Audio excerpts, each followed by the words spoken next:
5, 4, 3, 2, 1.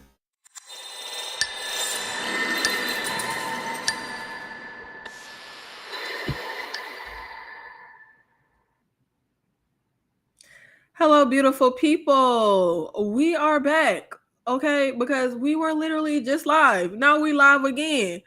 I'm in the mood. And y'all know I got to do stuff when the mood strikes me. So we are here. I thought it would be fun because I literally am always saying all of my very unpopular opinions about horror movies, about movies in general, because, I just let the floodgates open. But I thought it would be a fun idea for you guys to share your unpopular horror opinions or just your unpopular movie opinions in general, and I react to them. I just thought it would be fun and immersive for us to just, I always put myself out there.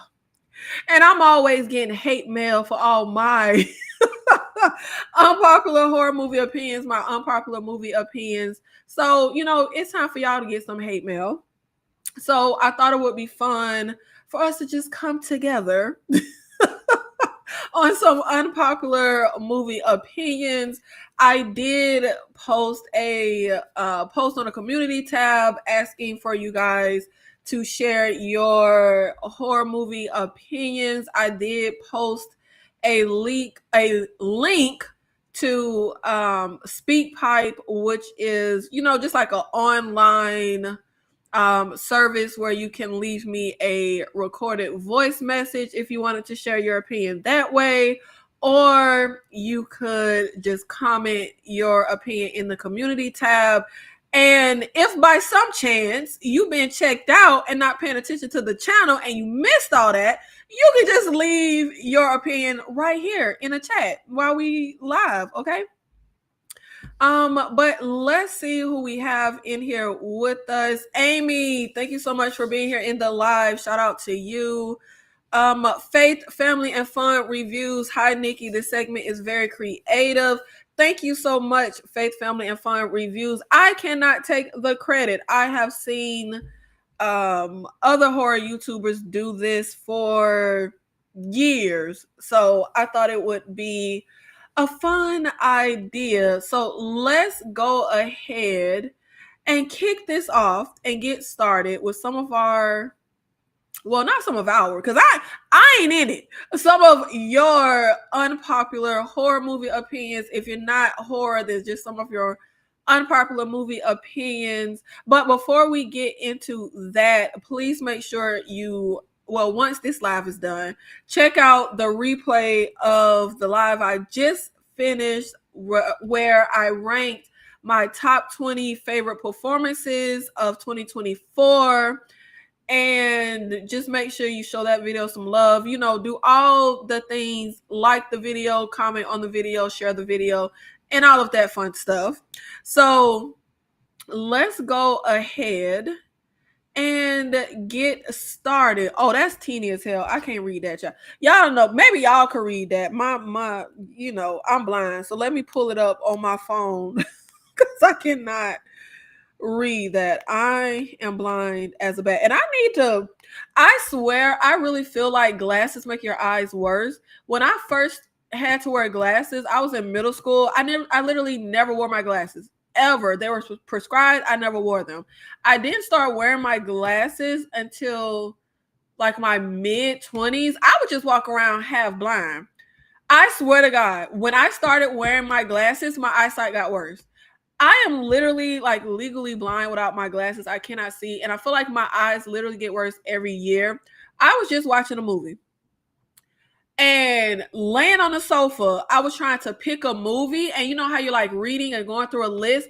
The letters were blurry. I was like trying to like adjust my eyes. Like I couldn't. I was like, how the hell is my vision? Like, y'all, it's terrible. I cannot see. But let me look this up. This is from Troy McClure. My hottest, at least nowadays, take is that Scream sucks as a franchise overall, and Sydney is overrated as hell as a final girl. Now, I told y'all to give me your unpopular opinions. I didn't say come for all my opinions, because y'all know I ride hard for Scream and Sydney. I'll give it up to the OG. Everything works well here, although I think it's more of a case of perfect timing. I think its importance outweighs its actual quality, but it's still a solid movie. To and on, though, it's Scooby-Doo. Sydney and crew outsmart the villain of the week yet again. In my opinion, a final girl that goes on for multiple appearances needs to face the same villain. It's a chess match. They both learn about each other and adapt to find a way to prevail. So when people say Sid survived Ghostface X amount of time, she didn't really. She just beat a bunch of morons who get worse with each entry. Long story short. Oh, now you're making the story short. Long story short, if Sid is the ultimate badass final girl, then so are Daphne or Velma. They just have to be smart enough to defeat a bumbling idiot in most cases. Like I said, it's all Scooby-Doo-ish. Side note, can't wait for 7 when Stu is revealed and says, I would have gotten away with it if it weren't for you meddling, middle-aged, possible grandparents. Damn, we're old. Well, tell me how you really feel, Troy. Tell me how you really feel. There's a lot to unpack with this. Scream. Okay, let's unpack this one by one. Scream sucks as a franchise overall. That is definitely an underrated. Not underrated. That is definitely an unpopular opinion. I think Scream is one of the most commercially successful franchises. It definitely has a huge psychotic fandom. Now, I'm the fandom. I'm not the psychotic fandom. Scream sucks as a franchise overall. Well, let's take this movie by movie. I think the Scream trilogy is gold. Perfect. Scream 4 sucks. Scream 5 is fine, enjoyable enough, okay. Scream 6, fine, okay, veering into not very good. Now I think Scream 6 starts the bumbling Scooby-Doo full villain that you're talking about. Those were the worst villains. Scream 4 had some bad villains. So a 6-film run with 3 perfect, great movies, 1 okay movie, 1 mediocre movie, 1 bad movie. I don't think that makes a sucky franchise. Sydney is overrated as hell as a final girl. I 1000% disagree with that one. Okay. Sydney is one of the final girls that ushered in a new wave of the final girl trope, because historically the final girl was just the last girl lucky enough to be left alive. Some man typically came in to save her. Laurie Strode never saved herself. She was just lucky enough to be left alive. And Dr. Loomis literally always came in to save her. Now, I haven't seen all of the Halloween. Of course, we know Laurie Strode changes in the 90s. But I know distinctly Halloween 1 and 2, Dr. Loomis came in to save her ass in both of those movies. And it pissed me off more so in the second Halloween, because I was like, baby, she could have handled that herself. But movies like Intruder and a lot of those 80s slashers literally always had a guy helping the final girl survive. Intruder is most notably always at the tip of my mind, because they just said, oh, hell no, a woman can't save herself, to the point that everybody's dead. Everybody's dead. And one of the men that was killed miraculously comes back to life to save the final girl. Like that's why that one is always just in my head, because we was just like, hell no, women not saving themselves. The final girl historically had to be, if I'm not mistaken, I think Friday the 13th breaks a few of those rules. I think starting with part 2, there was a guy helping her, but breaking the rules as far as like historically, the final girl had to be the virginal or virgin-esque, pure-esque, pure seeming, good girl character. And obviously, we broke a lot of those with Sydney. She has sex. She fights back. She is active in her survival, when historically the final girl is not very active in her survival. She's just lucky enough to be the last one standing, run for her life, but doesn't necessarily like fight and aid in her survival. And Sydney is groundbreaking. Yo, Sydney is that girl. Now, I will say though, now I definitely don't think she's overrated. I can't give you that. But what I will say is, I do think that Sydney gets far too much credit, and with Gail not getting enough credit, because Gail is also a groundbreaking final girl. Because how I was just talking about, there's so many movies I could name where some guy helps the final girl. Either he helps the final girl live, like he dies, sacrificed so she could live, or he swoops in like Dr. Loomis to save her. Scream was the first time in my recollection, correct me if I'm not remembering something, but a woman is the one that comes in to save the final girl. Typically, it would have been the Dewey character that would have come in to save Sydney. Like we had the Dr. Loomis character come in to save the day. And I can't think of the guy, but all them Friday the 13th movies, I'm gonna be honest, they kind of meld together. But I think it's part 2, maybe part 3, where it was the girl who wasn't virginal who survives, but it was a guy like fighting and helping her at the end. But Sydney is active in her survival and she fights, but she doesn't save herself. Gail pops up to save Sydney at the end of Scream. That's groundbreaking as hell. The fact that Sydney wasn't a virgin, we made it a point for her to have sex, but she was the good girl, virgin-esque character, and she had the best friend who was the more sexual, overt, slutty. I'm using that because that was the prototype. But Gail being a final girl and being a bitch, being unlikable, being like she literally goes against type of your prototype of a final girl. So that's the only thing I'll give you. But baby, Sydney went through hell. They keep coming for Sydney, or kept coming for Sydney, because they ain't came for her for a few movies, but they kept coming for Sydney. They killed her mama. Like, Sydney didn't just have to physically fight. Sydney was going through turmoil. Like, they would look, I could go off all day. I love Sydney. I love Sydney. Okay. What's the next?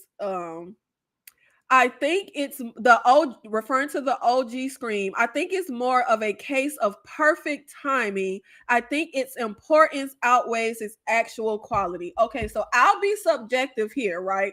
Because obviously I'll be objective. Obviously, movies are subjective. Like, this is all just opinion, right? But I'll be objective here, because even though a movie that you enjoy is subjective, the quality and the impact of a movie isn't subjective, right? Like, as much as I'm not a fan of the Halloween franchise and I'm not a fan of the original Halloween, I really don't like that movie. I think it is incredibly dull, boring, very slowly paced, too slowly paced for my taste.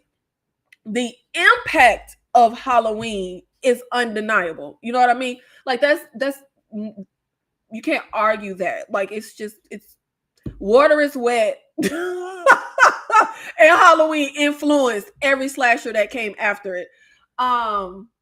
Now, I think Halloween's quality does not equal its relevancy, its importance, its impact.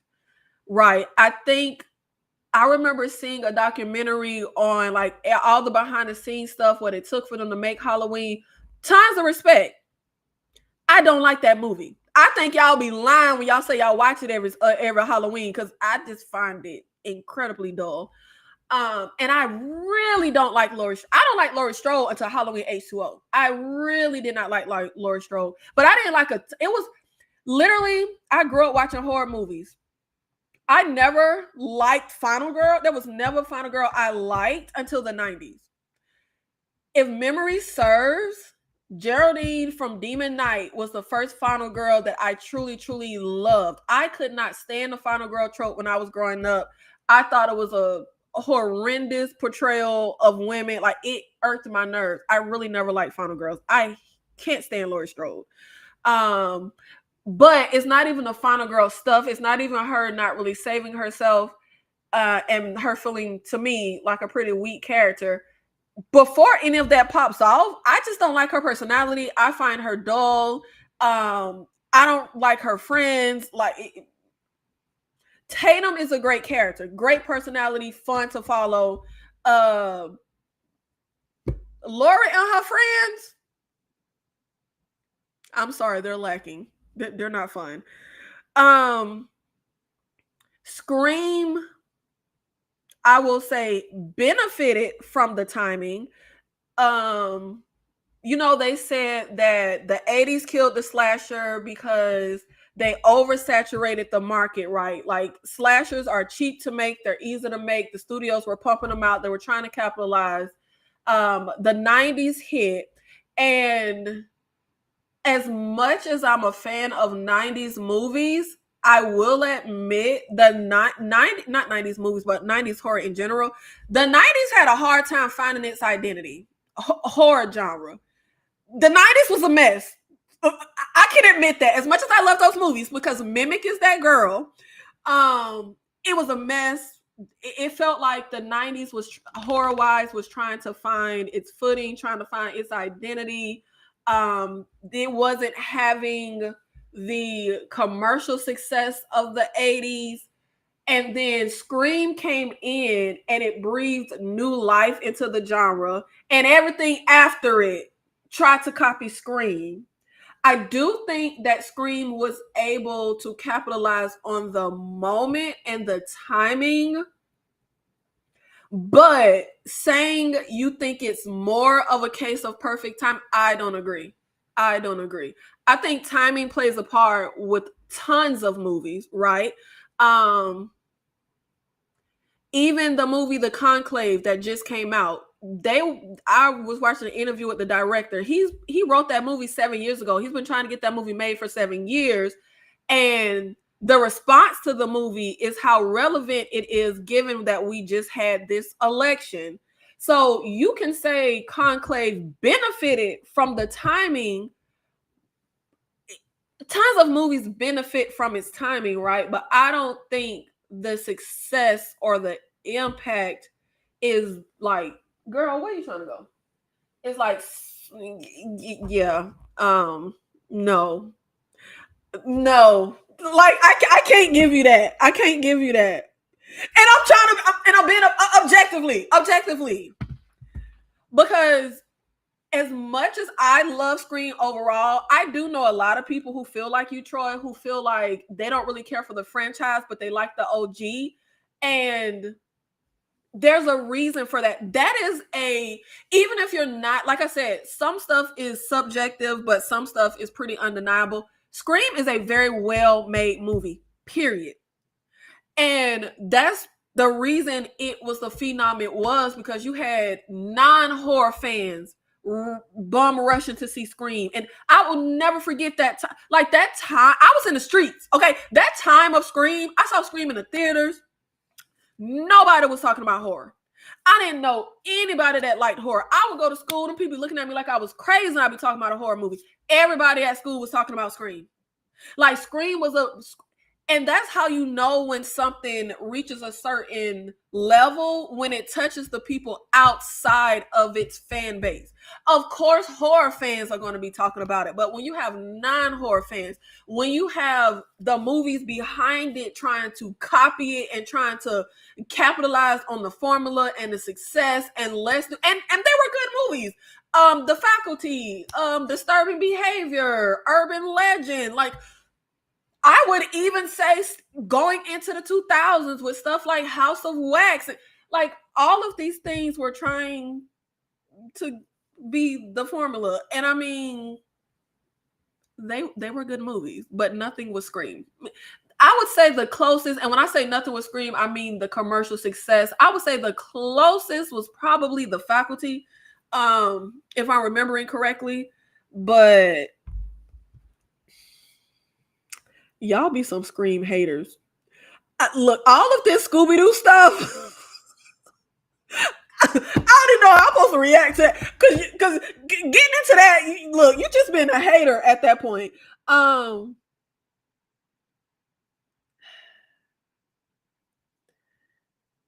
In my opinion, a final girl that goes on for multiple appearances needs to face the same villain.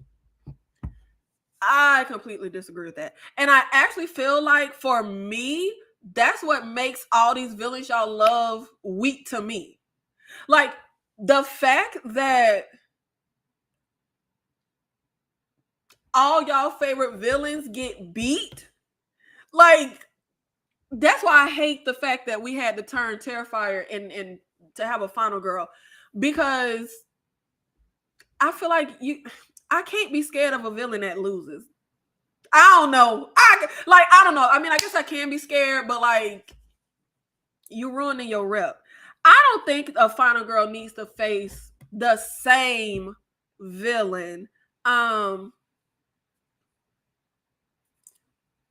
Somebody trying to kill you.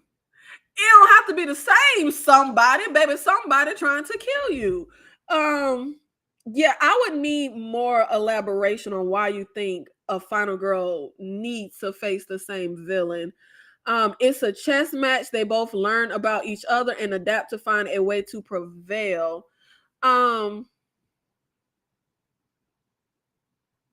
Wouldn't it be harder to adapt and figure out how to survive if you have to adapt to different killers every time?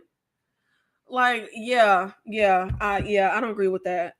Yeah, no. I think it would be harder to have to adapt to a different villain every time. Like you're working with something different each time. And saying Sydney just beat a bunch of morons, oh, I completely disagree. We had, look, them first ghost faces are iconic. Mickey, Billy Loomis, Mrs. Loomis, Roman, Stu.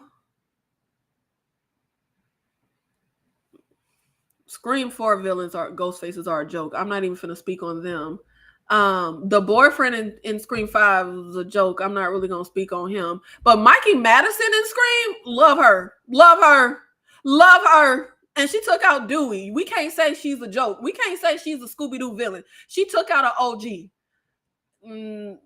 Now, after that, Sydney ain't there. So I guess I won't count those ghost faces. But yeah, Scream 6 is when you get them bumbling ghost face. Yeah, there's no way that you can objectively say Sid only beat morons. There's no way. There's no way you can say Sid only beat morons. Roman was not a fucking moron. He was the only ghost face to do this by himself. There's no way you can say Mrs. Loomis was a moron. Stu and Billy got away with murder. They framed Cotton. There's no way you could say they were morons. Morons? Come on now. I think Scream 6 is too fresh in your mind. Baby, Sydney wasn't even there. She ain't faced moron. Morons is a harsh. That's hard. She did not face moron. Just because they lost, just because she beat them, they were not morons. Yeah, no, I can't give you morons. I can't give you morons. Um, yeah, no, no, yeah, no, I can't give you none of that. I can't. I can't. I can't give you moron. It's no way. It's no way. I can't. Hey, sister girl, the Ready or Not sequel is coming, and I'm sure that final girl won't have to face the same killer since they all died. That's why I'm like, I would need to hear more on the argument of why a final girl needs to face the same villain. Um, yeah, objectively, I don't think that really makes sense. So it doesn't matter who's trying to kill you. You have to survive something. You have to survive someone. Whatever you put in that spot, I don't think that makes or breaks how badass a final girl is. So yeah, and this Ready or Not sequel ain't making sense to me because we are. What route we gonna go? Because if she finna get married again, like yeah, that just all sounds weird to me. Yes, do not forget to give the video a thumbs up. Thank you so much, honestly. Come on now. Look, yeah, I didn't like Lori until 820 when she, you know. Equalizer. I tried to get LASIK eye surgery and they told me I was not a candidate because my eyesight is so bad. Like my eyesight is literally so bad. I'm not a candidate for LASIK eye surgery. Hey, pretty girl Danny, thank you so much for being here in the live. Shout out to you. But the villain in Scream dies every time definitively. Yes, but the only reason Scream is based in reality. So I'm feeling like your definitively is because people like Michael Myers and Jason and Freddy come back. That's supernatural. We gonna die definitively when we just flesh and blood humans. But I put the same knocks on Ghostface that I do on those villains. Like I do feel like we don't have enough villain wins in horror, and I do feel like how evil and diabolical and scary can you be if you can be beaten? Yes, I'll give you that. 100%. Let's see what we have next.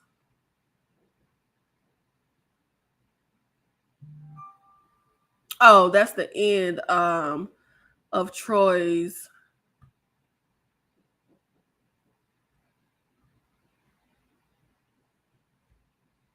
Child, I cannot see this. Oh Lord, I can't see that. Let me look this up. Who is this?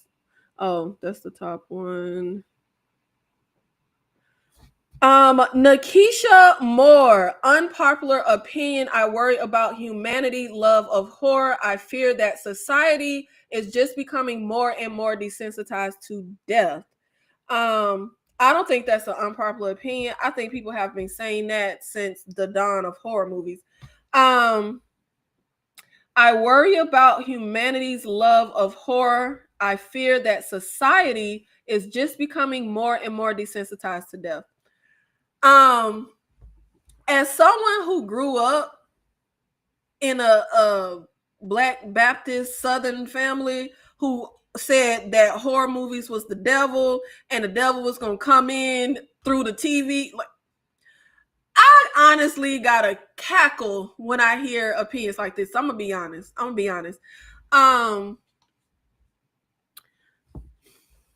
It reminds me of people being outraged and disturbed when Will Smith smacked Chris Rock on stage.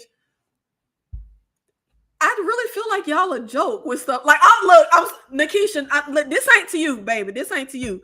But like people being outraged and the actors who were talking about, they were so disturbed about that slap. And the people who, in general, like I said, since the dawn of horror movies, talk about like fans of horror, I really feel like it's such a joke because history is so full of violence and atrocities, and we ain't need horror movies.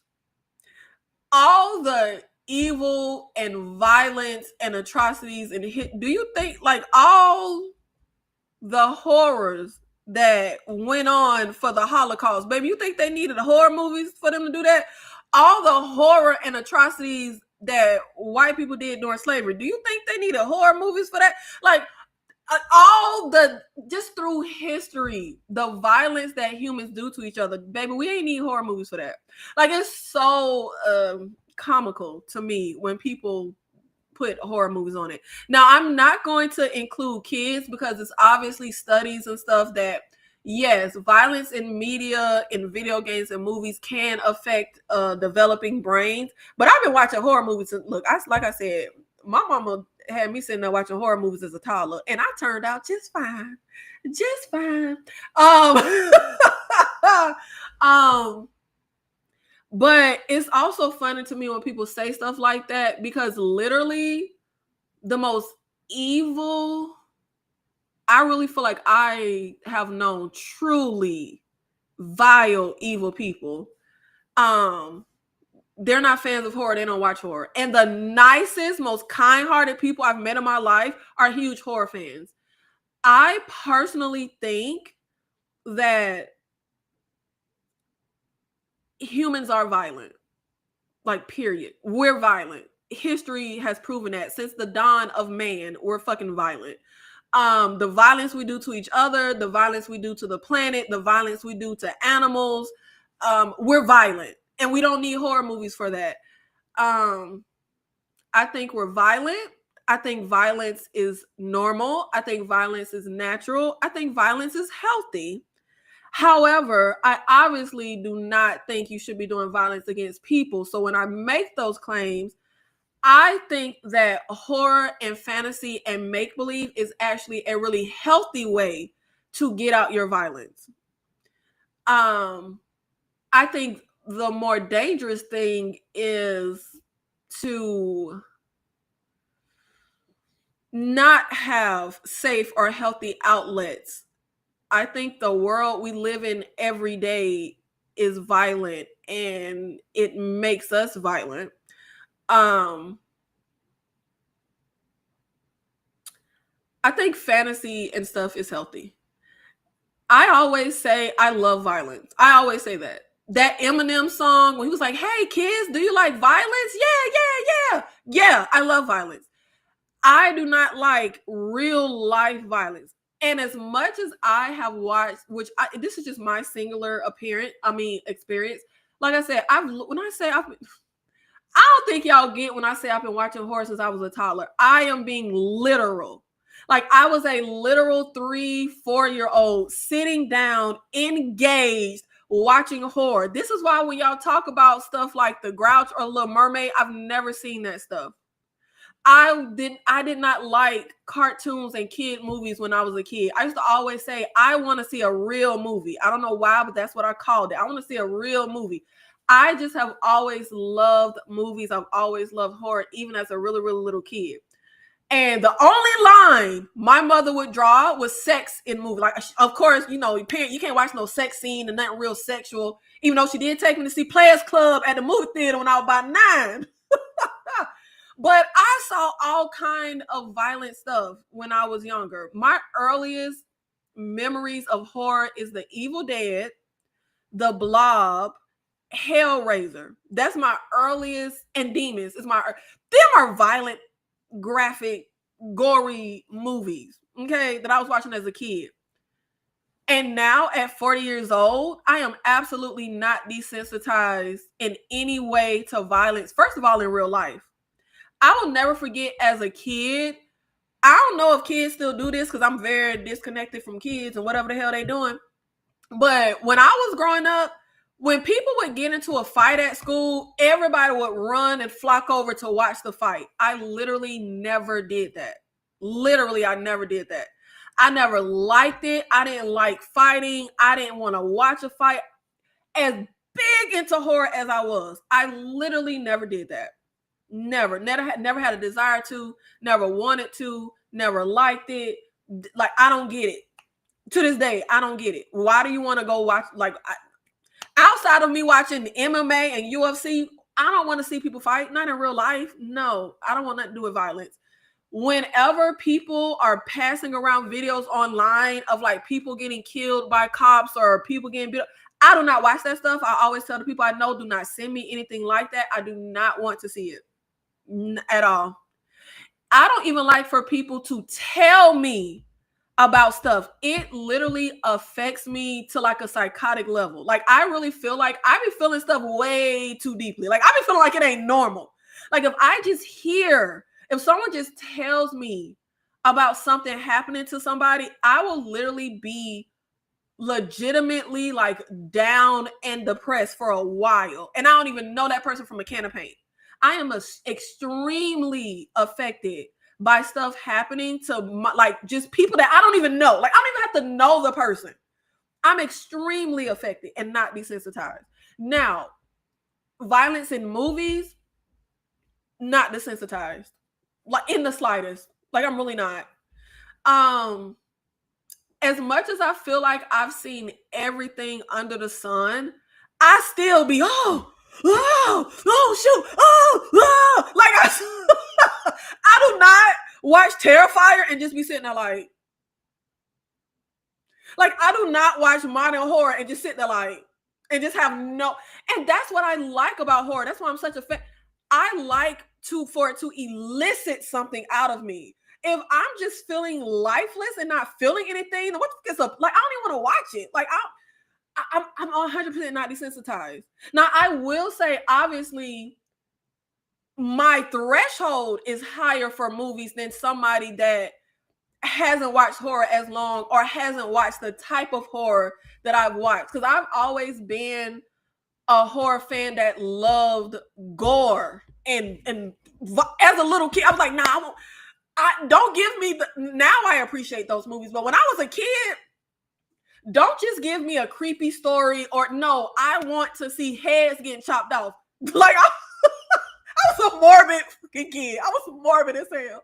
Oh my God. I was so morbid, like, for real. But so yeah, I would say my threshold is probably a little higher. That's why when people ask me like if something is scary or if something is disturbing, I don't answer a lot of times of if I found it disturbing. I answer objectively. I'm like, yeah, you'll probably think it was disturbing. You know what I mean? So yeah, there is a certain, I don't want to say level of desensitization because I truly do not think I'm desensitized, but I do think there's a certain threshold that you have if you have watched as many horror movies as I have, and specifically the type of horror movies that I watch. But fear of society becoming more and more desensitized to death, I think you should fear society becoming more and more desensitized to death because of the real life death that people seem to be really cavalier about. Not horror movie death. No, not at all. No way. Yeah, no. Like, I can't even express how I just completely do not agree with that statement in the slightest. I think you should be worried about how we're in an age where people would see someone dying and pull out their phone to record it and not go help the person. I think you should be worried about the real life synapses in people's brains that are fried because they are. Child, I can't even go down this road. Like, I can't. I'm not even gonna go down this road. Same, unless it was someone I didn't like, then I was absolutely watching them. I cannot. I was not expecting that sentence to go where it went. My first was Nightmare on Elm Street when I was around 6. I've been a fan all my life. Yes. And that's why I'm like, I'll give you that thresholds may be different. Like most of the people I know or have met that are into horror got into horror, like saw their first horror movie at like 13 or 16. Like they saw their first horror movie and got into horror when they were older. I personally don't know a lot of people or have met a lot of people that have been watching horror as young as I was. That's why I always say, I don't know if people don't understand. I'm not just throwing the age out there. Like I was literally watching these movies. So yeah, someone like me or Amy who have been watching horror since we were 3, 4, 5, 6 years old versus someone who started watching horror at 13, 14, 15, 16, or even in their early 20s. Yeah, I think our thresholds may be different, but I absolutely wouldn't say desensitized. And yeah, no way. Like I can't even tell y'all how sensitive I am to people being hurt, killed, suffering in real life. Like someone could be my arch enemy. Like can't stand a person guts. But if something happens, I would literally be the first person jumping up to help them. Like I am extremely, extremely I guess empathetic is the word. And I actually hate it. I really do. I be feeling like I'm too, because like I said, like I'm thinking of stuff right now. Like you could literally be my arch nemesis. And that's why I like hate that, which I'm finna go off on something else, but I hate the rep I get because I am very straightforward and I can be an asshole. But like I really be down for people. Like I don't even have to really know you like that. Like I truly don't. Like I can't even go down this road. But yeah, I'm nowhere near desensitized, like at all. Like true crime stuff is way more disturbing than horror films. I'm telling you, I feel like the real life horror and atrocities, we can't think, like the horror filmmaker, they can't think of the stuff that humans do. Like I'm telling you, like it's I have never been as disturbed watching a horror movie ever in my life as I was watching what is that? It's a show that used to come on ID channel where they only profile cases of women that murdered. What is the show called? Oh my god, this is finna bug me.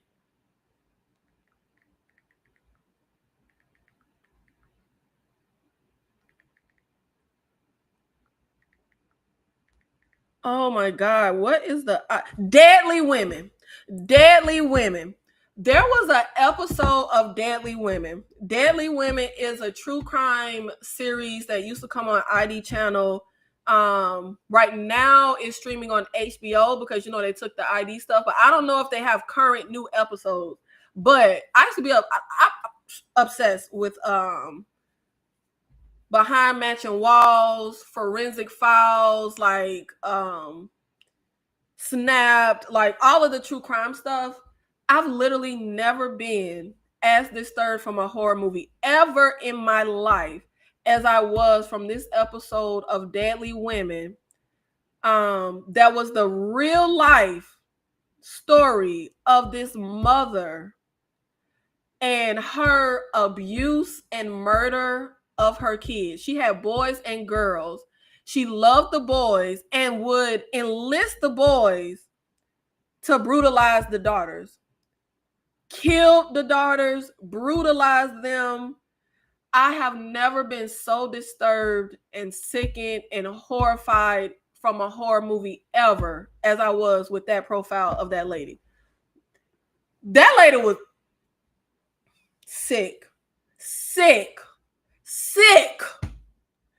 And when was this? I think it was, her story happened the 40s maybe. Like humans do not need fiction ass horror movie to do the atrocities and violence that we do. There was another episode of Deadly Women that I was disturbed and sickened by, and it profiled this white lady from way back in the day when the slaves were free. We all know that some folks would not recognize your papers and that you were free and stuff. And she literally, and I hate a lot of these stories because the people never paid. They just get to live a great life doing diabolical shit and killing people, and they just get to sail off into the sunset. The stuff that she would do to these poor black people passing through her town, where she never paid for these crimes. She did heinous to men, women, and children. Little kids. They found the bones and all of this stuff. Baby, did they even have silent like, they ain't have no horror movies at that time. She ain't need horror movies to do this stuff to these folks. It's another case on there where this lady, women be sick. Women are sick. This one lady, older, it was an older story I just said, much older. She was rich, like a wealthy person, and she had servants. She would torture and kill the servants. And it was so heinous and brutal. Like, you cannot even, that's why I say horror filmmakers can't even dream up the sick shit that people really do in real life. Like, all of this whole, like, and I've dealt with this my whole life. Like, there's a stigma. I don't think it's as prevalent now, but it's still prevalent with a certain type of horror. But it was such a huge stigma if you like horror movies. Like, people would just be like, "Oh, you like," and it's like not as prevalent now. But it's kind of like if you say you like the Terrifier movies. Like, people are like, oh my God, what's wrong with you? Like, I don't know why y'all. Babe, when I tell you, horror fans be doing the least shit in the world. Like, we do. We just watch horror and argue about fandoms and mind our motherfucking business. We ain't the ones out here chopping niggas up.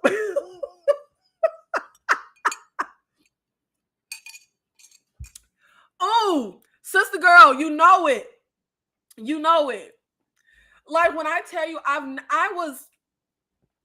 that shit affects me way more than a horror movie, because my heart literally hurts for the fact that this happened to real people. Like, I can't.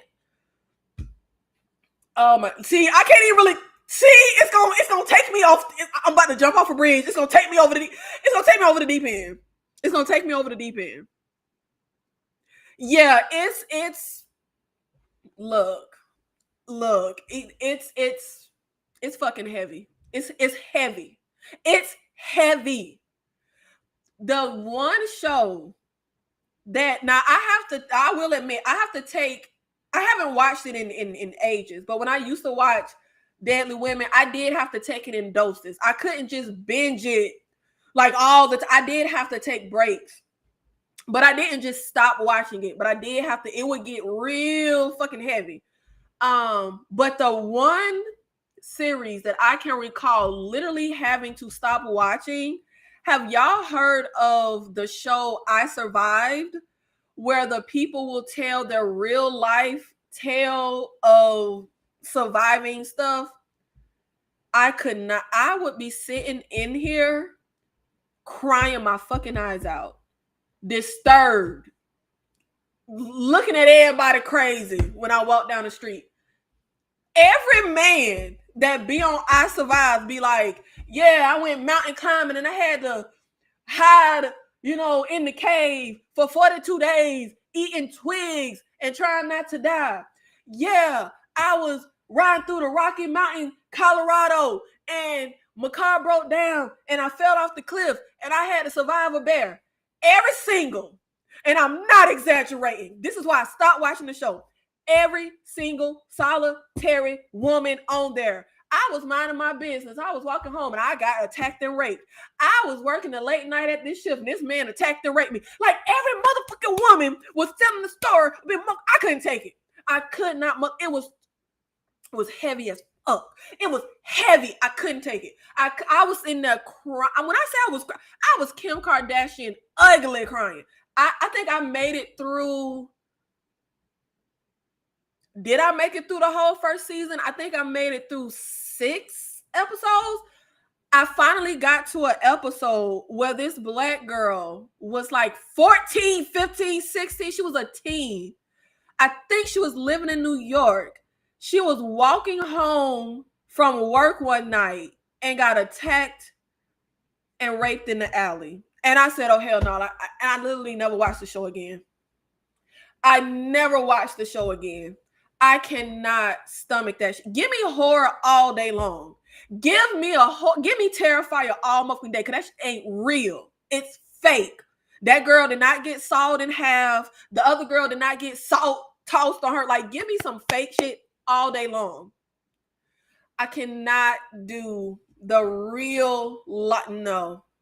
And that's why I'm like, no, I will never stand by.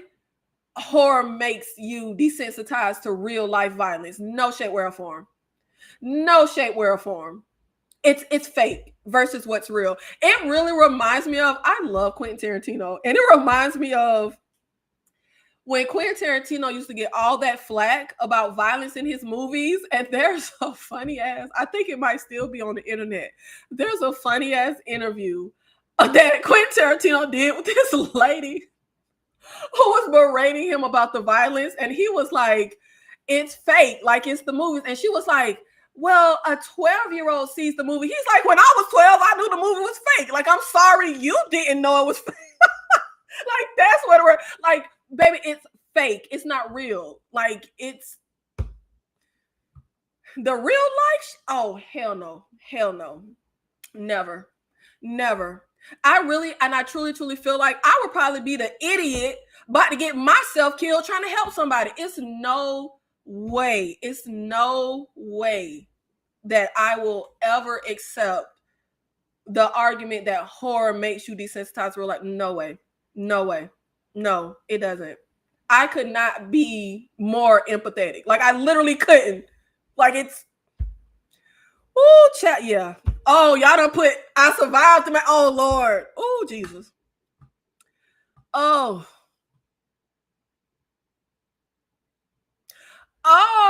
so they actually still have the house standing? Sick. No, that's sick. That's it. What do people do? Go take pictures like they do at the damn slave plantations that they love, people love to go get married at? That's so sick. That's so sick. Yeah. Like, truly. Like, I'm telling you, a horror movie has never shaken me to my core and disturbed me and horrified me and had me crying the way these profiles did. Like, sick. With what? I survived? That show was crazy. It just makes me so mad. It really do. Like, I'm talking about every single solitary woman on there had the child. I can't. Okay, what's the next? Let me see the next. Cause child, we done went down a rabbit hole on this one. Unpopular opinion. This is from Be Horrified, who came through with like 6 opinions. Shout out to you, Be Horrified. Unpopular opinion 6, Possession 1981 is not that good to me. Maybe I just did not get it, but I really struggled to get through that movie. I would say that is an unpopular opinion. A lot of people go up for that movie. I can't really give a full opinion because I have tried to see that movie a few times. And I agree with you to an extent. It was a struggle to get through. That's why I had to pull a DNF and I did not finish it. But I would like to actually watch it. Okay. I feel like I can't really give an opinion because I didn't actually watch the movie. And I really didn't make it very far. I was like, oh hell, like I couldn't do it. But that is a very popular movie. Be horrified. Unpopular opinion number 5. Terrifier 1 is the best out of the franchise. Oh, baby, I'm right there with you on that one. Terrifier 1 is the best out of the franchise. I will say that's an unpopular opinion, though, because everybody tends to say that the first Terrifier is the worst of the franchise. Although I actually like Sienna, we didn't need a Sienna the Demon Slayer storyline for Terrifier 2 and 3 is kind of corny. I absolutely agree with you on that. And I would say the unpopular opinion is I don't like Sienna. People go up for Sienna. They call her iconic final girl already. Like, calm the hell down now, child. I actively do not like Sienna. Like, I don't.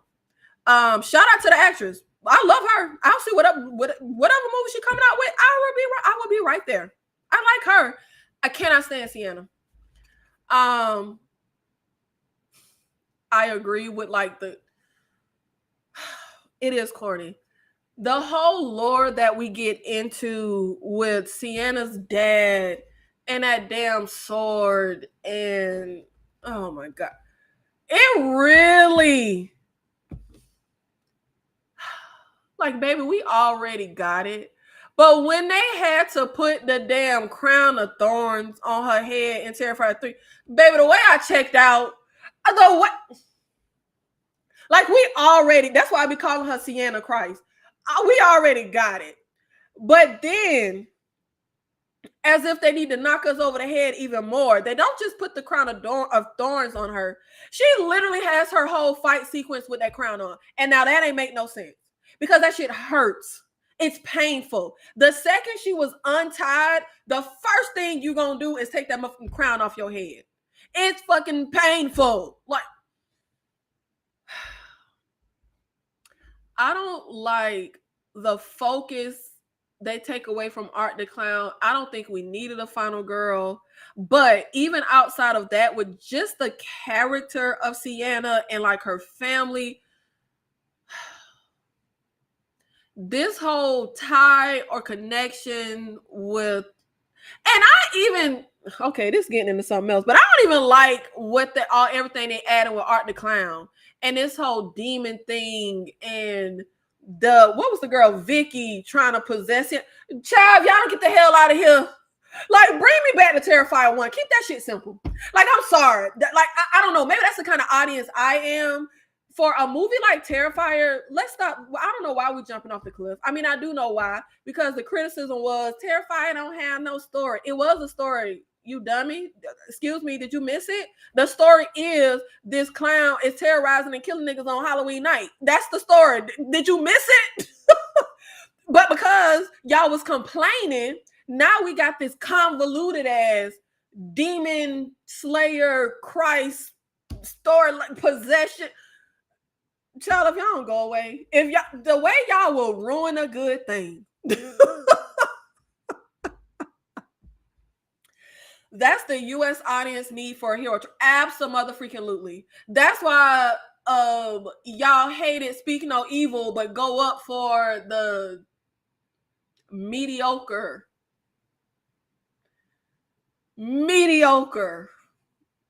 American remake. Because it literally checked the boxes of what American audiences want. I can't. I will never forget how hype and excited I was when Terrifier first came out. I said, baby, the villain wins? The seemingly, like final girl died but I was so hyped. I was like, finally somebody with the guts to give us not give us a happy ending. Finally, a horror villain that wins. I was so hyped. But y'all had to hit with all the criticisms. And now we got Sienna Christ fighting Art the Clown with a motherfucking crown of thorns on her head like a motherfucking idiot buffoon. That irked my nerves so bad. And that annoying ass little cut. Oh God, Jesus. Yeah, I don't want to even go down this rabbit hole. I don't even want to go down this rabbit hole. Look, they ruined them Terrifier movies for me. Like, I'm sorry. Like they did. Absolutely ruined them. I ain't even in track with the damn screen no more. I'm on something else now, child. Let's see. Unpopular, be horrified. Unpopular opinion number 4. Viewers are way too hard on the child Samuel in the Babadook. He is a child that is dealing with grief and witnessing his mother's grief. His tantrums and acting out made sense to me due to the situation. And the same goes for Major and Mr. Crockett. Now, hold on now, child. I was with you at the beginning. But Major from Mr. Crockett need to get fire smacked out of him. Okay, that little boy was evil. Okay, that little boy was diabolical. Major, I would have let Mr. Crockett have that little nigga. Go ahead and get him. Go get your ass on the TV. Go on, little boy. Yeah, the thing with the Babadook is I feel like the character was supposed to be annoying. He was annoying to, like, everything he was inflicting on the mom was being inflicted on the audience. So I think it's purposeful, but I do think people go a bit too overboard. I don't know if it's necessarily you know what? Yeah. I was gonna say I don't know if it's necessarily an unpopular opinion, but yeah, it is, because everybody always go in on that little boy. He was aggravating as hell. Like he was, but he was supposed to be. And it wasn't really, and as someone who be easily aggravated with movies, it wasn't that deep to me. But Major though, nah. Throw him off the bridge. Unpopular opinion number 3. Scream 3 is great. I love Scream 3. I never knew people didn't like Scream 3 until like the last 5 years when I got on like the internet, because I've never been an internet girl. But like the last 5 years when I finally got on the internet and I was like, oh, so y'all don't like Scream 3? Oh, for real? I had no idea. Like I literally had no idea. I love Scream 3. From the moment it came out, I've always loved Scream 3. But that is a very unpopular opinion because everybody hates Scream 3. I think the killer reveal and their motivation are better than most of the other movies in the franchise. Roman is a superior Ghostface. Roman, everything with Roman, the backstory with Roman, how he's the one that made the movie and revealed to Billy about his mom cheating, how he was able to pull strings and orchestrate stuff, how he was literally the only Ghostface without a partner. Y'all sleeping on Scream 3. Unpopular opinion number 2. I have heard that Sinister is often considered one of the scariest movies of all time. Honestly, I do not find it scary at all. I might be desensitized to horror at this point, but I also do not think Sinister is as great as people make it out to be. It is a good movie, but it is far from great in my book. Definitely an unpopular opinion. People go up for Sinister, but I would have to agree with you. I do like Sinister. Okay, so I saw Sinister when it first came out. I hated it. I hated that movie. I agree with you. I didn't think anything was scary. I really don't think any horror movie is scary though. But nothing about that movie worked for me at all. I thought it was real drab. I was like, baby, this it. This why everybody going with what? Did not like it. Over the years on a rewatch, I can appreciate it a lot more. I like Sinister. I do like it now. Sinister is one of those movies where I really hate it, but over the years on the rewatch, I like it now. But people do go up for Sinister and how creepy and scary it is, and like the little home movies he watches, and how, oh my God. I'm like, y'all calm down. Calm the hell down. And I will say, you using the word, I might be desensitized to horror at this point. Sinister, when Sinister came out, that was literally the movie that made me say, oh my God, am I desensitized now? Because I was like, people who be talking about, oh, the lawnmower scene. I feel like I couldn't hardly see shit with them grainy ass videos. Like, what is y'all? I couldn't even hardly make out what was happening. I was like, oh, what just happened? Was that a lawnmower that just went across there? I was more so, this is my opinion. I think the audience is more so affected by Ethan Hawke's reaction to the videos than they are by the actual videos. Because you cannot hardly see them grainy ass videos, child. Like you can barely see them grainy ass videos. Like, come on now. But I will say that is an unpopular opinion. And even though I do like that movie, I do agree with you. But yeah, people be going up for Sinister. People be acting like Sinister is the greatest thing since sliced bread. They be acting like Sinister is like you know how at the time audiences were so scared and going crazy for Exorcist. Like they be acting like Sinister is the Exorcist. Like I be like, baby, calm down. Like I share that opinion too. Sinister boring. That's what I felt when I first saw it. But I do like Sinister. I do like it. It is a more slowly paced movie than I prefer, but I like it. I like it. I think it is a good and effective and well made, like children fable ghost story type of. Well, I don't know. He's not a ghost, but Sinister 2. Trash. But I do, and I actually just rewatched Sinister again, maybe this year or last year, and I was like, yeah, this is actually a good movie. I think I didn't like Sinister when it came out because I just pretty much relegated myself to the fact that I'm like, no horror movie scares me. Even as a kid, I was never scared about horror movies. That's not what I go to horror for. I don't expect to be scared. Like I'm just not. And it's not even a pretentious like, oh, I'm never scared of horror. Like I just legitimately just have never been scared. But at the time Sinister came out, literally starting as a kid, I always had this goal of finding a horror movie that would finally scare me. And I don't know, it might sound silly, but literally since I was a little kid, I always had that goal. Like, oh, this is going to finally be that horror movie that scares me. Oh, this is going to be it. And that was literally like my goal until I was like, oh my Jesus, 25. Like, I don't know. It was very late in life when I finally just came to the realization that no movie is going to scare me. But I would literally be so hype and excited. And I still get hype and excited for horror movies. I literally always say it doesn't take much for me to go see a horror movie. Like if it's horror, I'm gonna watch it. Like I just love horror. But I used to watch every horror movie because I was searching for, I loved it, but I was searching for that horror that would finally scare me. And Sinister was one of those movies where I was like, oh, I'm so excited. And oh, I can't wait. I'm going to be scared. So when I saw it, I was underwhelmed that I was like, this.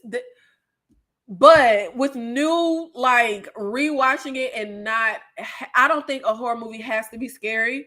And I just understand that it's not going to be scary for me. Objectively, I think it's a well-made movie. I think it's written well. I love what is the little entity called that be taking them kids? I can't think, but I think that was a great idea. Love all the lore surrounding him. Look, and look, I love Ethan Hawke. Like, I love Ethan Hawke down, like real bad. Same, Amy. I like Sinister, but doesn't make me scared. No. I truly think horror doesn't have to be scary per se. I think trying to scare you is a tall order for some people. Obviously, there are people who are scared when they watch horror movies. But I think scared is a tall order.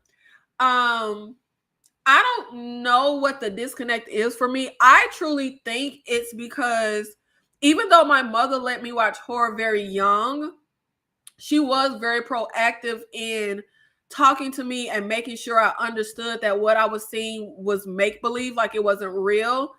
And obviously, everybody knows movies aren't real, but this is just my connection that I draw.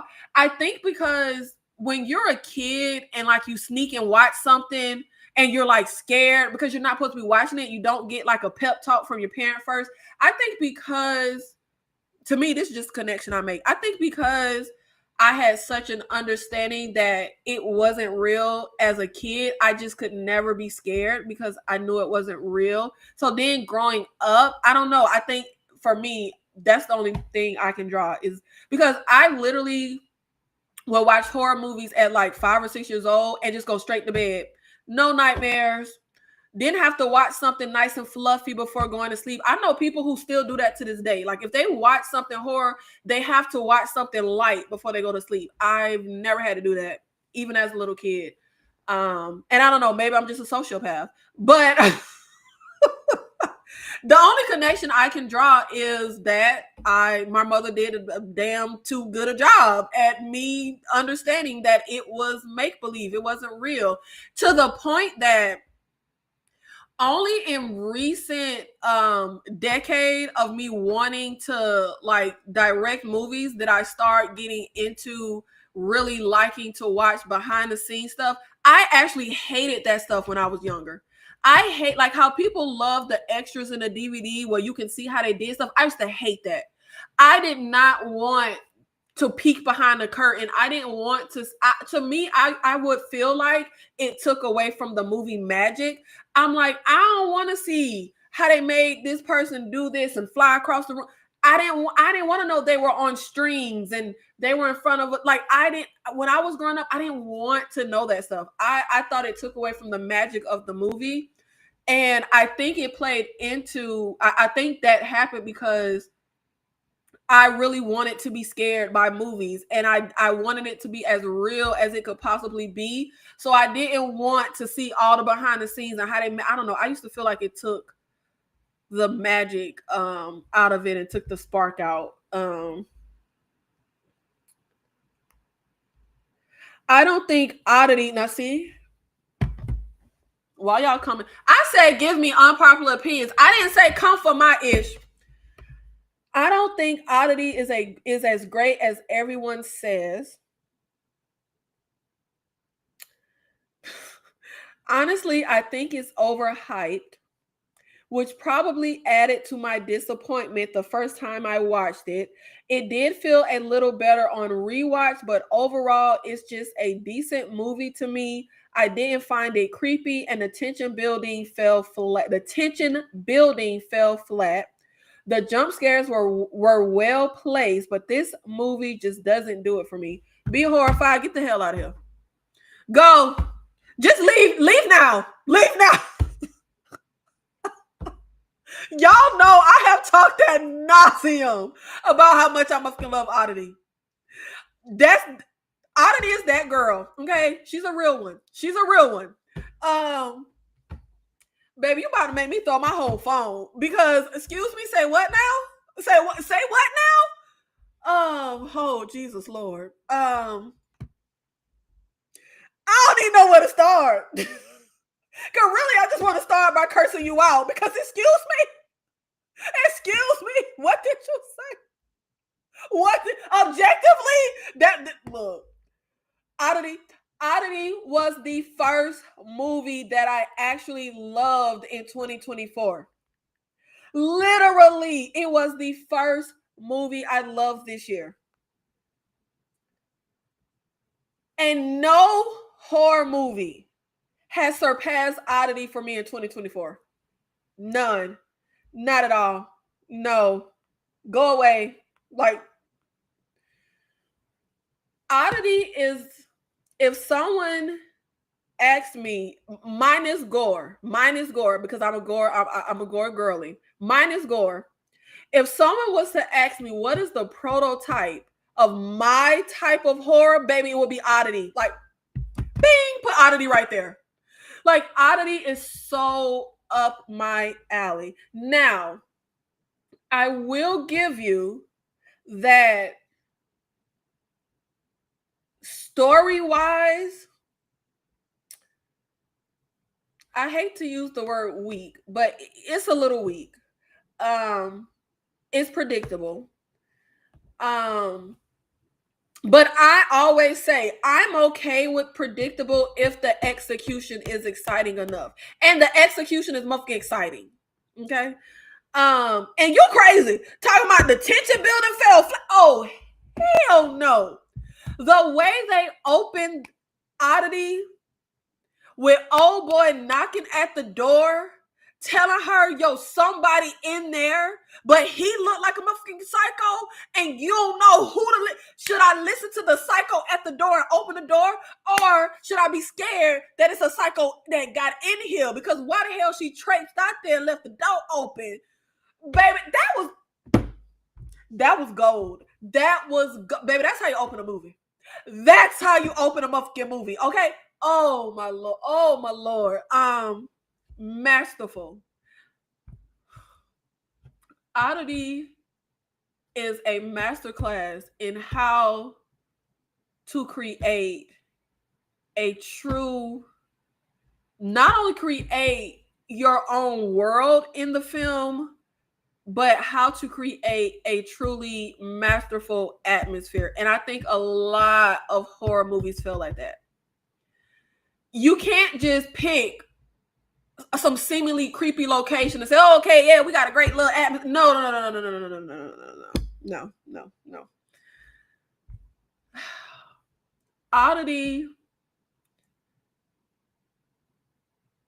creates dynamic characters, even if you hate them, like the husband. But each of the characters are very distinct. They serve a purpose. They fit within this world. My favorite was what was baby who he was having an affair with, who he had to kill the wife for. I love her. Extremely unlikable, but I always say I love female characters that don't have to be pleasant. But outside of that, just the horror of the movie. The way these movies that y'all go up for, like Smile, be overusing these cheap ass, easy to like calculate jump scare.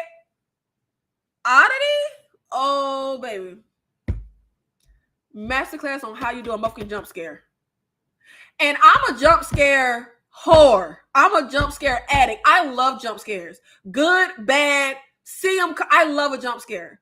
I think a jump scare is like the bells and whistles of horror. I think it's like fun. I love a jump scare. Maybe because I've never been scared, but a jump scare can get me. Like I'll jump at an effective jump scare. I love a jump scare. I think it's fun. Even if it doesn't get me to jump, I just think they're fun.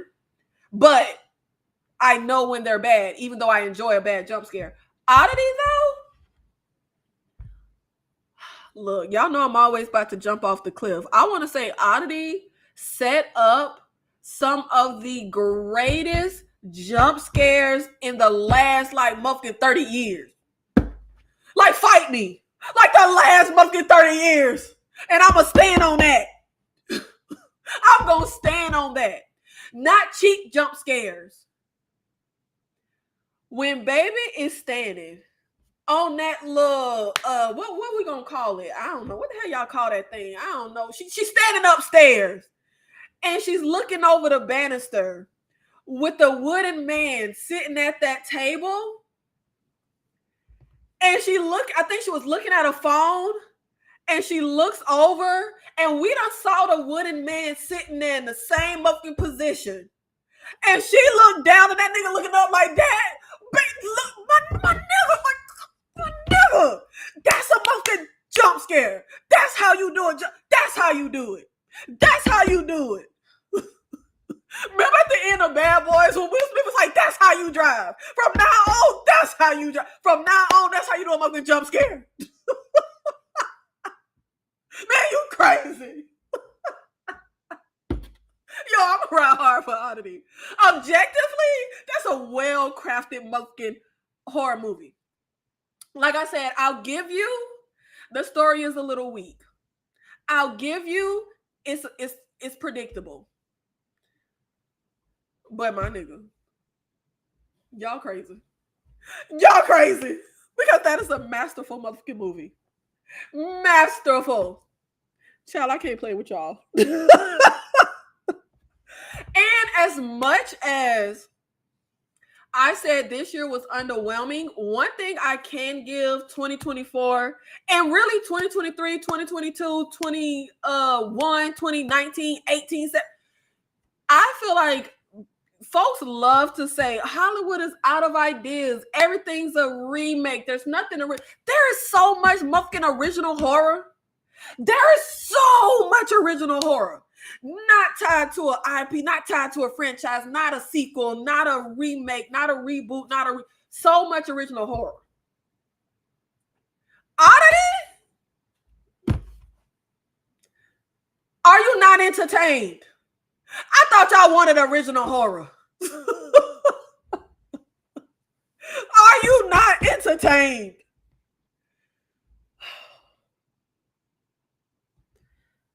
Everything that so much attention to detail and so many layers to Oddity, setting up the blind twin, having this psychic ability, having that store with all the cursed, I feel like we could get a movie about the fucking store and the cursed items.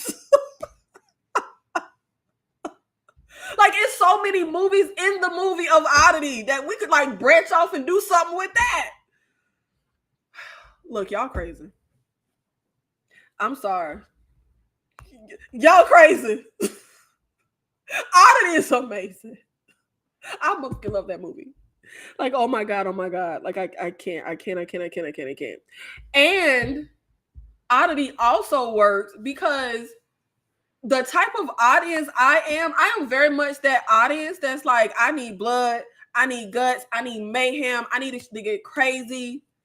Oddity don't have to pull out all those tricks. Like, it is giving us a true horror movie formula. Like a truly just creepy, sinister, unsettling tale of murder, plot, revenge. Like, oh Lord Jesus. I could gush. I could go on and on about Oddity because y'all crazy.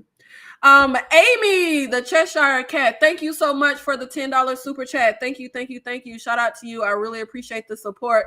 Unpopular opinion, I like the movie Grave Encounters. Most people think it is ridiculous, but abandoned psych hospitals from the last century creep me out. I am not a found footage girly. So yeah, you gotta down that hill alone. I don't care for Grave Encounters. The abandoned psych hospital also doesn't do anything for me. Whether it's Ganang, how you say that? Ganang haunted asylum. Y'all know what I'm trying to say. They was in a little empty haunted asylum. I don't know that atmosphere, that location. I don't know. That don't do nothing for me. But I'm trying to think if this is an unpopular opinion.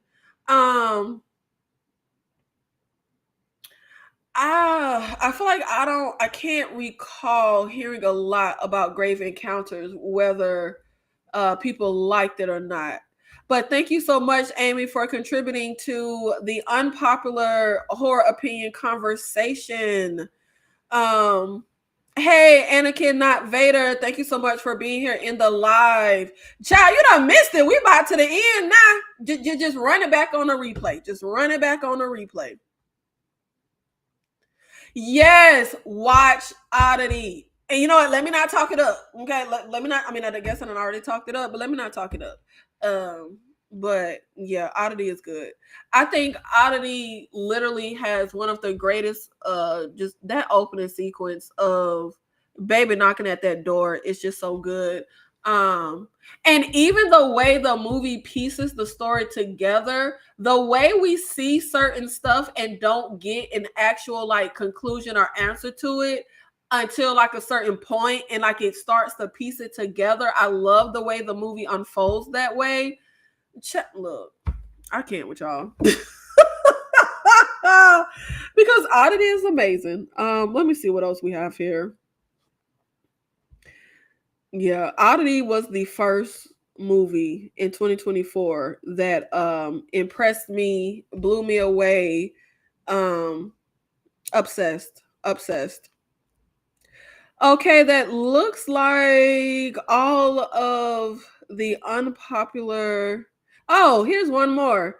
I loved the movie Mother. This is from, oh baby, how do I say? Y'all be giving me, y'all be love to make it look like I can't read. Nihilism is the only way. Says, I loved the movie Mother. It made me have existential dread for days after watching it. Um, I think that's an unpopular opinion because Mother wasn't very good. Um, um, I don't even really have much to elaborate on that. Oh, wait. Are you talking about Mother with Jennifer Lawrence, or are you? You know what? The movie I'm thinking of. What was the movie where that little black shadowy mama thing? Like the two little girls was. Oh, it was called Mama. Okay, hold on.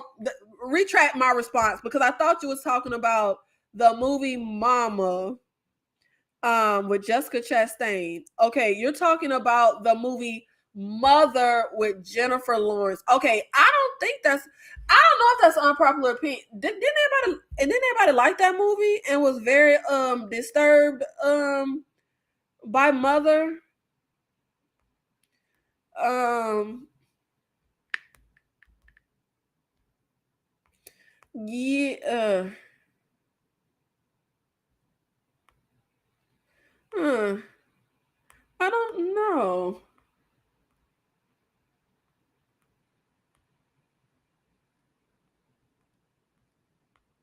From what I'm scrolling through, I see mostly positive reviews for Mother. It looks like people either love it or hate it. Because I'm seeing scores of 10 out of 10, 8 out of 10, 2 out of 10, 1 out of 10, 8 out of 10, 10 out of 10, 10 out of 10, 8 out of 10, 1 out of 10. So it seems like this is a movie that's very divisive. You either love it or you hate it. I saw Mother once and it was so long ago. I can't really quite.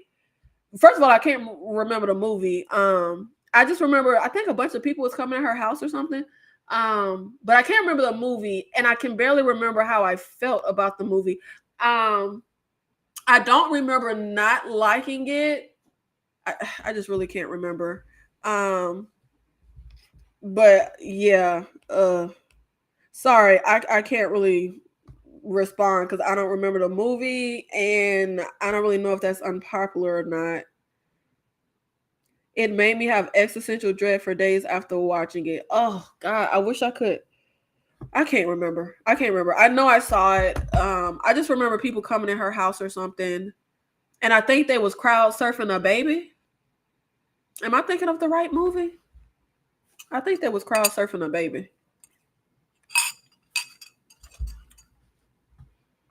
Yes, I was. I thought he was because I'm saying like, Mama gave you existential dread, but I was thinking of the wrong thing.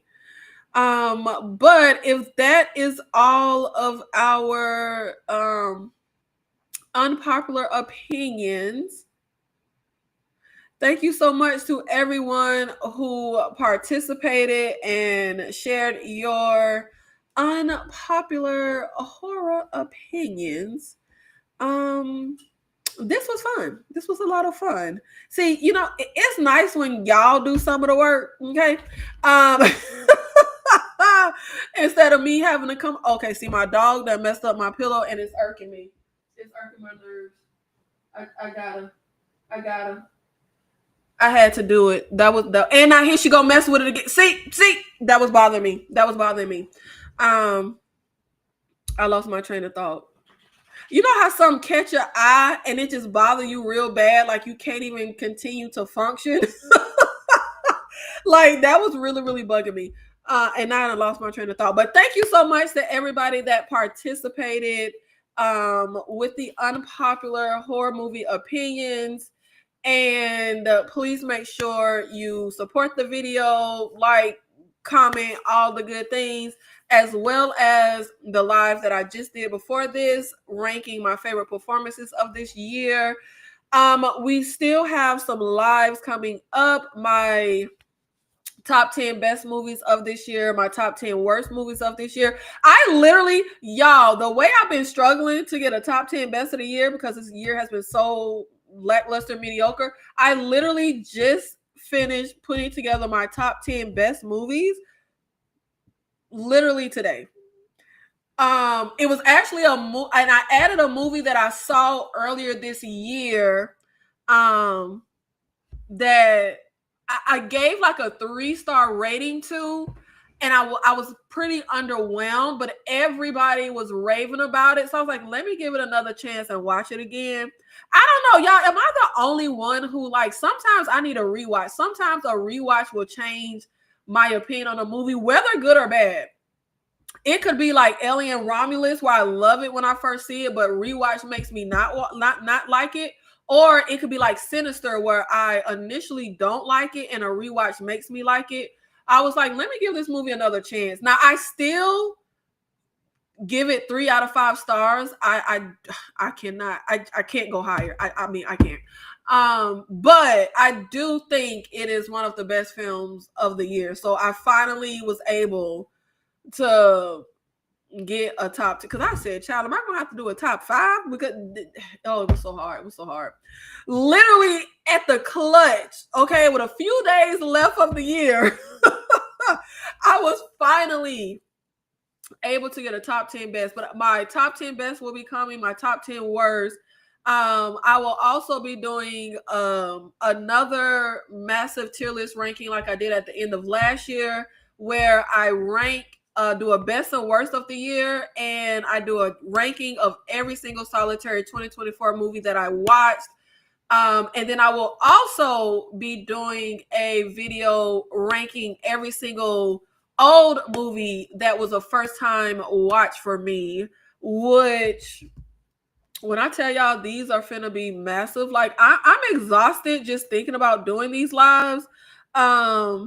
Because let me see.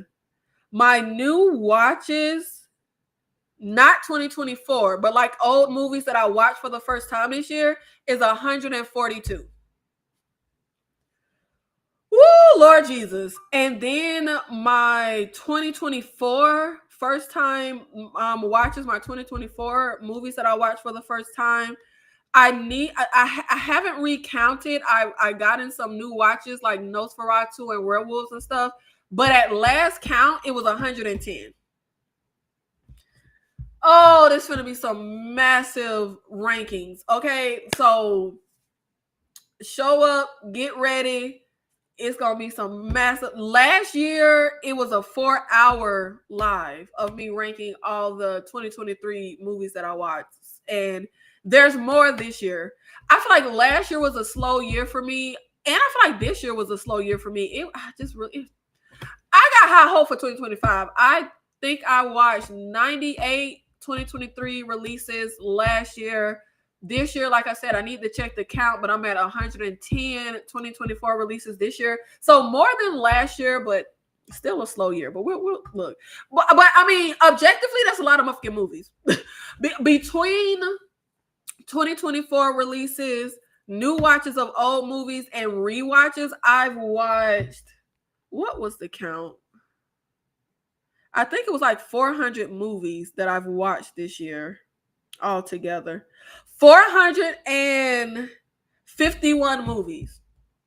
Rewatches, first time watches, 451 movies this year. I feel like that's psychotic. That's more than one movie a day for the year. Like, it's 365 days in a year. And I watched 451 movies. And I still got some last minute 2024 watches to get in the crux. So those are coming up. Also, I have a members only live that I'm doing next week where I review Nosferatu, The Coffee Table, and Werewolves. It will be a discussion of those 3 movies. Also, Ashley is hosting and I will be there. So there will be a live on the channel for New Year's Eve. We're doing a big New Year's Eve live, which I'll be honest, I was like, hold on, now wait, baby, it's on New Year's Eve. I didn't know we were doing it on New Year's Eve, because even in like my hard partying days, I never was like a party on New Year's Eve kind of person. I'm very much a ring in the new year with family kind of person. So I'm like, hold on, I'm supposed to ring in the new year with y'all, but I don't know. I don't know. I don't know if we really gonna be on here at midnight. Like, I don't even know the plan. I just said, girl, I'm gonna be there, and I was like, wait, what? But yes, that will be coming, and yeah, that will be everything coming up. I'm still not in the mood or feeling like sitting down and filming and editing a video. So I hope y'all enjoying the lives, because it's just going to be live city for a little while. That's all I can muster up the energy to do. Oh, hold on now, child. They ate the baby? I don't remember that. I just remember them crowd surfing the baby. Damn. Between you and Sister Girl, this has been a fun YouTube night. Good night, everyone. Have a great rest of the weekend. Yeah, shout out to Sister Girl on Film. If y'all missed it, man, I was like, why didn't I think of this? This was a good idea. Sister Girl on Film did a year-end live earlier tonight where she counted down like big moments from 2024. I was like, girl, that's a good idea.